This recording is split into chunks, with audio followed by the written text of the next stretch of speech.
Welcome to my full review of the San Diego Zoo.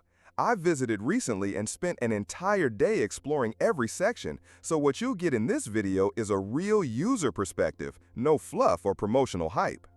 The San Diego Zoo is massive, spanning over 100 acres, and it can be overwhelming if you don't plan ahead.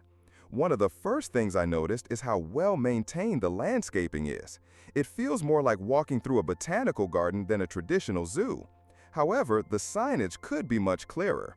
It's not always obvious how to navigate from one area to the next, especially if you're looking for specific animals or exhibits. The entry process was smooth. I bought my ticket online, which I recommend to avoid waiting in long lines at the gate. Prices are on the higher side. Expect to pay around $70 for adults and $60 for kids. That doesn't include extras like the bus tour, Sky Ferry aerial tram, or any food or drinks. Once inside, you'll find a broad range of animals from all over the world: koalas, elephants, pandas, gorillas, and an excellent reptile house.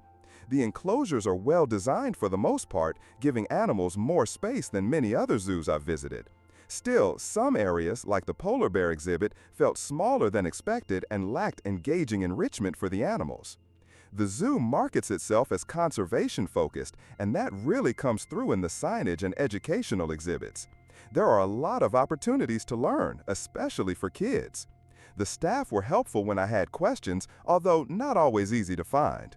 I appreciated the multiple water refill stations in shaded areas, which are essential on hot days. One downside is the food.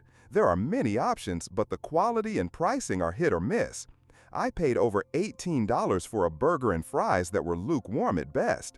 If you're planning to stay most of the day, I recommend packing your own snacks.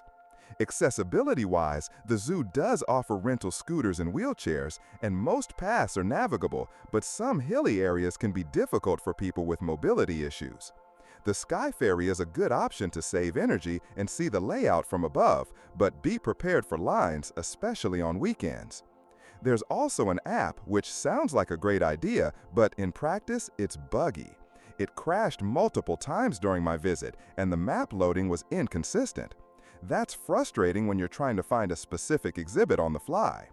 Another thing I noticed is that the zoo can get extremely crowded in the afternoon, making it hard to enjoy certain areas.